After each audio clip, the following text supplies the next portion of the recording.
มันเป็นยังไงเหตุการณ์มันเป็นยังไงเดี๋ยวนี้ฮะเนี่ยหายเรื่องท่านเดี๋ยวบอกมาในไห้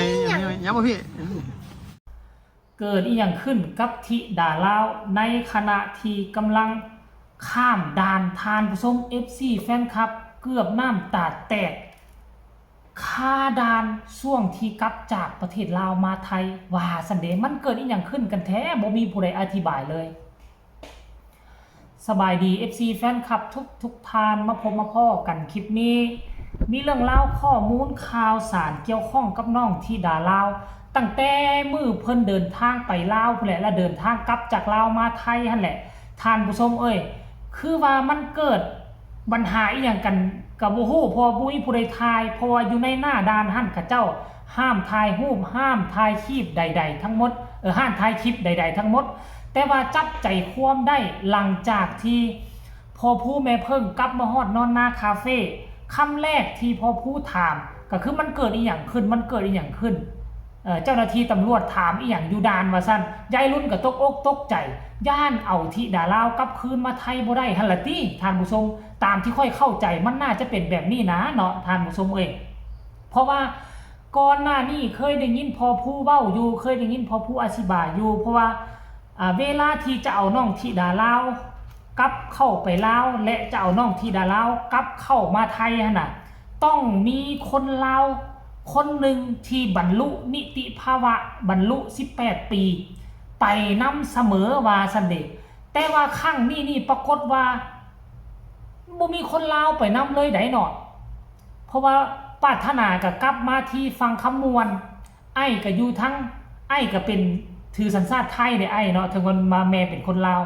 บ่มีผู้ใดเลยมีแต่ตาวังยายรุ่น CPK แล้วก็น่าจะมีตาสมัยกับยายสีตึงแล้วก็เป็นคนไทยหมดในเมื่อก่อนนี่บ่ได้ต้องให้มีคนลาวไปนำคนหนึ่งแต่ว่าครั้งนี้ด้วยเหตุผลว่าทั้งปรารถนาก็กลับมาลาวแล้วก็เลยพากันมาหรือว่าด้วยเหตุผลว่าเอกสารของน้องธิดาลาว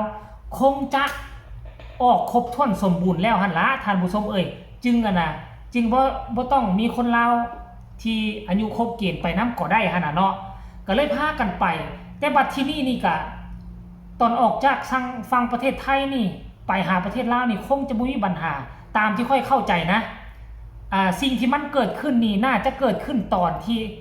กลับจากลาวที่เข้าไทยอีกครั้งนึงนั่นแหละเพราะว่าเห็นเป็นถึงแม้ว่าน้องมาอยู่ทางฝั่งไทยเนาะหลายเดือนแล้วแต่ว่าน้องก็ถือสัญชาติลาวอยู่ดิเขาก็คงจะถามแล้วว่านี่จำพาสปอร์ตไปแล้วมีแต่สัญชาติไทยเบิดทุกคนผู้ใหญ่พามา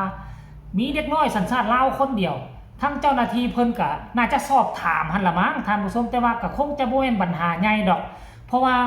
น้องเที่ยวไปเที่ยวมาเข้าออกกับกลุ่มคนที่มีรายชื่อนี่อยู่นำกันนี่กลุ่มคนเหล่านี้ตลอดเป็นหลักฐานอยู่แล้วทั้งเจ้าหน้าที่เพิ่นก็น่าจะถามพ่อให้คือเท่านั้นล่ะติท่านผู้ชมเพิ่นก็คงจะบ่ห้ามเข้าไทยดอกเนาะเพราะว่าขั้นก่อนแล้วนี่ว่าเป็นครั้งแรกแท้น่ะเป็นครั้งแรกครั้งทำอิฐนี่เพิ่นก็น่าจะส่งใส่หลายเพิ่นก็น่าจะมีฐานข้อมูลอยู่ในคอมมันเลยขี้เข้าไปมาแต่ละครั้งก็มีผู้นี้มานำตลอดโดยเฉพาะตาวังยายรุ่นกับ CPK เกือบว่าทุกครั้งที่มาลาวต้องมีซื้อซุ้มนี่อยู่แล้วแต่ว่ามันเกิดอีหยังขึ้นในช่วงนั้นได้ยินว่ายายรุ่นก็ตกอกตกใจว่าซั่นทั้งที่ดาราก็จนว่าสิให้ว่าซั่นเด้อันนี้เห็นพอผู้ถามลูกสาวสั้นๆดอกเนาะเป็นคำถามสั้นๆแต่ว่าค่อยก็สามารถจับใจความได้น่าจะเกิดอีหยังบางอย่างอยู่ในด่านนั่นแหละท่านผู้ชมคันดีแท้ก็อยากฟังจากปากพอผู้หรือว่ายายรุ่นมาขยายความให้กันฟังแน่หรือว่าเพิ่นอาจจะเฮ็ดคลิปออกมาอธิบายลงอันนี้ค่อยก็บ่ฮู้ท่านผู้ชมแต่ว่าในที่สุดน้องธิดาลาวก็สามารถผ่านกลับคืนเข้ามาสู่อ้อมกอดบ้านศรีวิไลได้อยู่ที่ทางนอนนาคาเฟ่สำเร็จเสร็จสิ้นตอนนี้ไปก็คงจะมุ้ยปัญหาอย่างแล้วล่ะเนาะเพราะว่าเป็นหลักฐานแล้วข้าเจ้าก็ฮู้แล้วเอกสารก็น่าจะครบถ้วนแล้วล่ะรายละเอียดให้ไปฟังจากปากของพ่อผู้สิ่งที่ค่อยอธิบายมานี่ค่อยเข้าใจถูกหรือว่าค่อยเข้าใจผิดกันแท้ให้ไปฟังพร้อมๆกันเลยมันเป็นยังไงเหตุการณ์มันเป็นยังไงเดี๋ยวนี้ฮะเนี่ยหายเรื่องท่านเดี๋ยวบอกมาในไห้ยังมาพี่ที่ไปไห้ยังพอบ่ได้ไห้ยังจักอย่างไปไห้ยังอันนี้ไม่ต้องเอาหรอกเอาให้แม่มันเป็นยังไงรักษาไม่คุ้มหรอกมันเป็นยังไงเขาบอกว่าเป็นอะไรเมื่อวานน่ะ เขาบอกว่าเป็นหยังต่อมอบอกว่าเป็นหยังเหรอ ไม่รู้เรื่องครับ ว่าผู้รู้เรื่องเตี๋ยว่าผู้รู้เรื่องบอกว่าต่อมอเขาว่าอย่างวันน่ะ ไม่รู้อ่ะ เอาอย่าไปเจ๋งเนี่ยเรา อย่าไป เปิด เจ๋ง ค ดิ อมาเนี่ยน่ะอุ้ย โอ้โหมันทับแตกเลยเด้ ตายเบิดเด้อนี่ ปวดไอ้มงกรได้ยังมาฝาก แต่ ตกใจอยังบอกแล้วว่าเนี่ยยายรุ่น น้ำ ก็ แด ว่าง ต มาก ใจ เลยนี่ในหิมะอยู่เนี่ย หิมะละลายในขวดหมดแล้ว อ้าวคุณนึกว่าซื้อน้ำแดงมาลัดเดี๋ยว เออบ่ได้กินดอกเด้อมื้อนี้ โอ้ยนั่นน่ะบ่มาจะขึ้นเนาะมันก็ละลายหมด ไหนมาเล่าให้พ่อฟังที่ว่าข้ามไปลาวเป็นยังไงบ้างคือยังไงเหตุการณ์ ไม่ได้ไปนะ ไม่ได้ไปนา ทุกคนฟังแล้วเป็นจังใดคันหักว่าฟังแล้วเข้าใจคือค่อยกะพากันกดไลค์กดแชร์มาเด้อหรือว่าฟังแล้วโอ้อาจจะตีความหมายแตกต่างกันก็สามารถมาแลกเป็นบทเรียนนำกันได้ทางใต้คอมเมนต์เนาะเดี๋ยวพอผู้บอกว่าเป็นจังใดอยู่ด้านตำรวจถามแนวใดเจ้าหน้าที่ถามแนวใดได้ยินยายรุ่นว่าคือว่าตกอกตกใจอยู่ว่าซั่นเด้ว่าซั่นเนาะข้างนี้รอดไปแล้วอย่างสมมุติและข้างต่อไปค่อยคิดว่าบ่มีปัญหาหยังเลยแหละเดินทางออกเดินทางกลับโดยที่มีพี่น้องชาวไทยโดยเฉพาะมีตาวังยายรุ่นมีทั้งครอบครัวฝั่งไทยไปนี่เดี๋ยวนี้บ่มีปัญหาแล้วแหละเพราะว่าน่าจะเป็นข้างทำอิฐที่น้องที่ดาลาวไปแล้วบ่มีคนลาวไปนำมันเอาไปกลับน่ะทางเจ้าหน้าที่เพิ่นก็สงสัยแต่ว่าตอนนี้ไปก็คงจะสบายหายห่วงเพราะว่าได้ยินเอกสารน้องที่ดาลาวก็ครบแล้วและตอนนี้พอผู้แม่เพิ่งนี่นะไปทำงานอยู่ทั้งต่างแดนกลับมากับเก็บหอมรอมริบได้เงินก้อนหนึ่งมา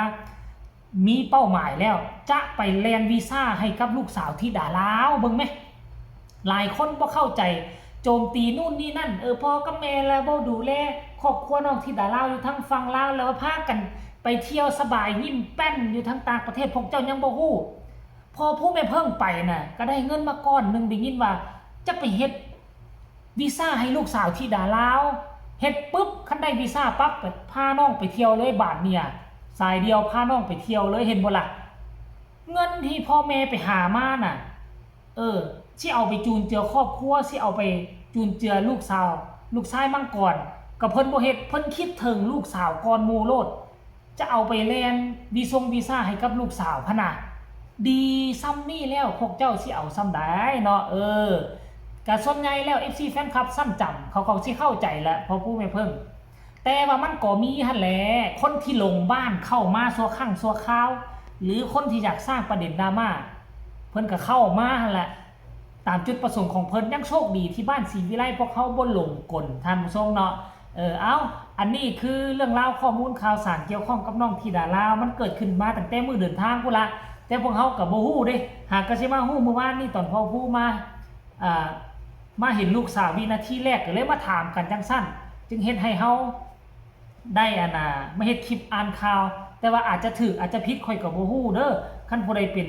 FC บ้านศรีวิไลมาเห็นแล้วคันว่าข้อมูลบ่ถูกต้องการคาดเดาการวิเคราะห์ของค่อยบ่ถูกต้องก็สามารถแลกเป็นบุญเรียนนำกันได้บอกข้อมูลที่แท้จริงได้ทั้งใต้คอมเมนต์เด้อ